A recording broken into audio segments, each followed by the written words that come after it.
Good morning. Today's topic is about A Day's Waiting, and it is written by Ernest Hemingway. Let's quickly take a short background about the writer. Okay.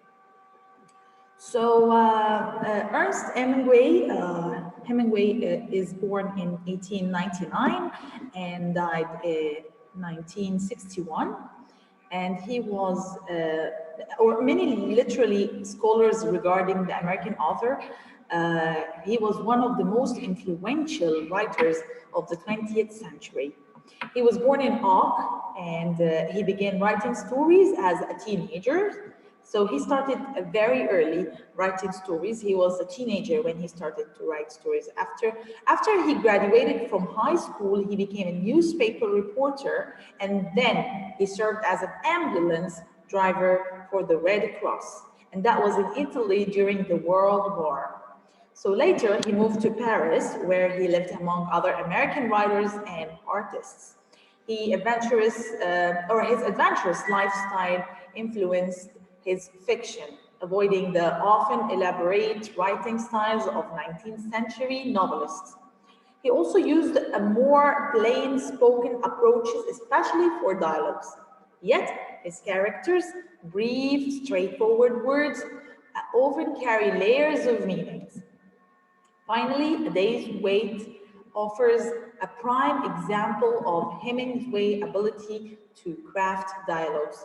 So as we can see here, he is very famous in writing dialogues, and proving on that, the text that we're going to read now, or the story that we're going to read now, it's called A Day's Wait. Okay, let's see what is the story about. Well, in a very summary, or in short, the story is about a young boy who is 9 years old, and this boy has been very sick and ill. Let me first explain the two characters. There are two characters in the story. It's the 9 years old boy and the father.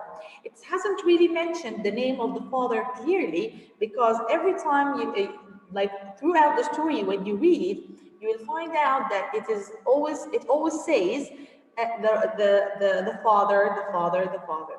And the narrator here is the father himself. So let's explain briefly what is going on in this story.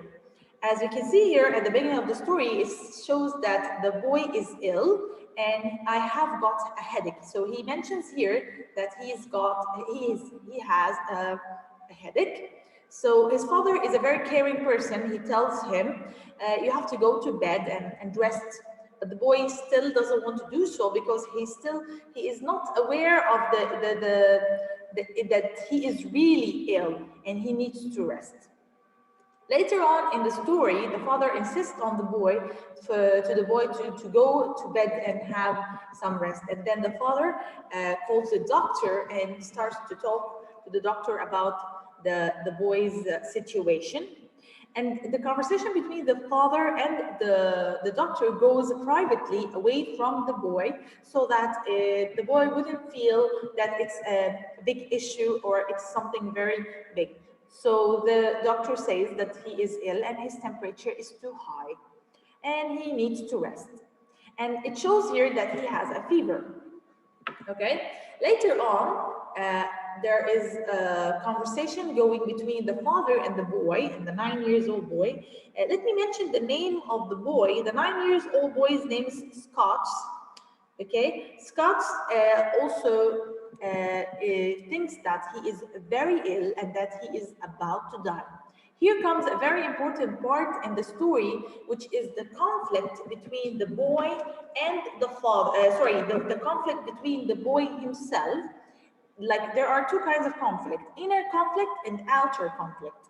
The inner conflict is the boy having this conflict between himself, thinking that he is about to die because of something he had heard before. But later on, this conflict is aware or appears between the father and the boy, that they are not able to communicate together. So let's say again that there is two types of conflict in the story. The inner conflict is the boy having a small conflict between himself, that he thinks that he's about to die because his temperature is too high and he's so worried and scared, and he doesn't want to really show that clearly.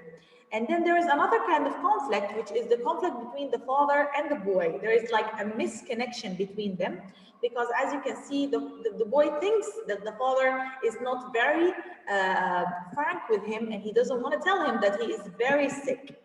Okay, there is the most important part of the whole story, which is the misunderstanding that the boy fell in when he thought that he is about to die because he had a really high temperature.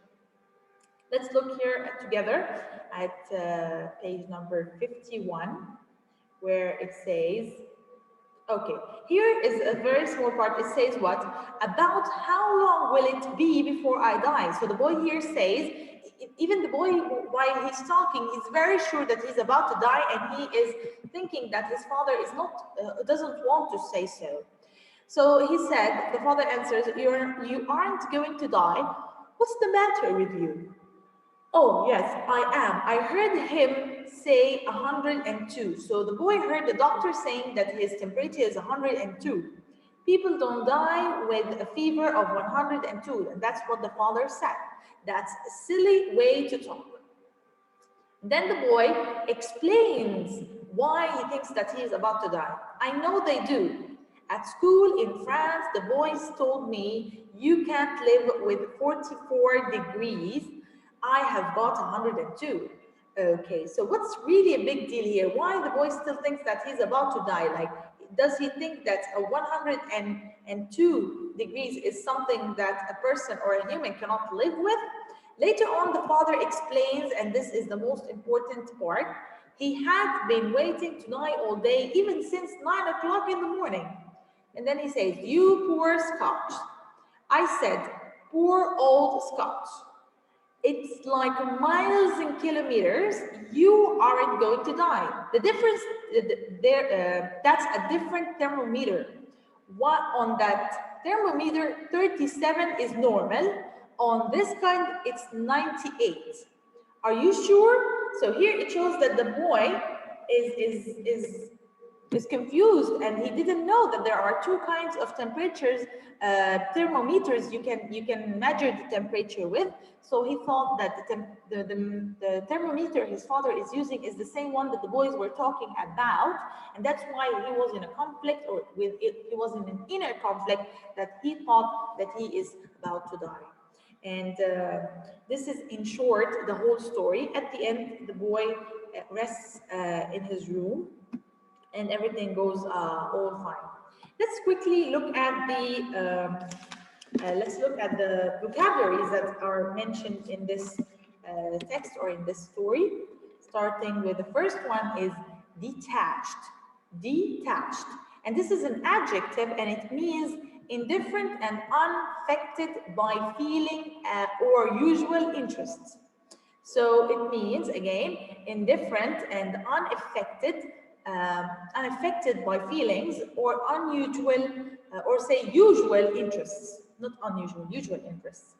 Okay, then we have another one, it's called prescribed.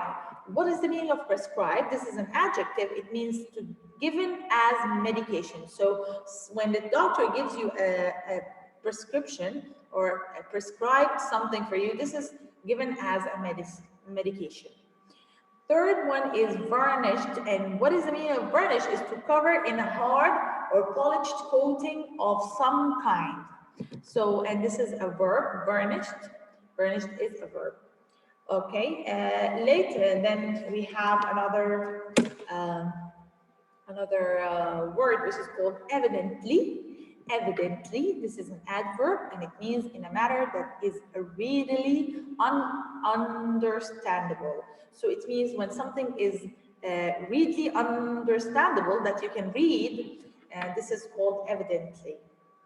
Finally, last but not least, is like, and it means somewhat relaxed, not energetic, someone who is really exhausted and tired, and this is an adjective. And this is, the whole story comes to an end, and thank you so much.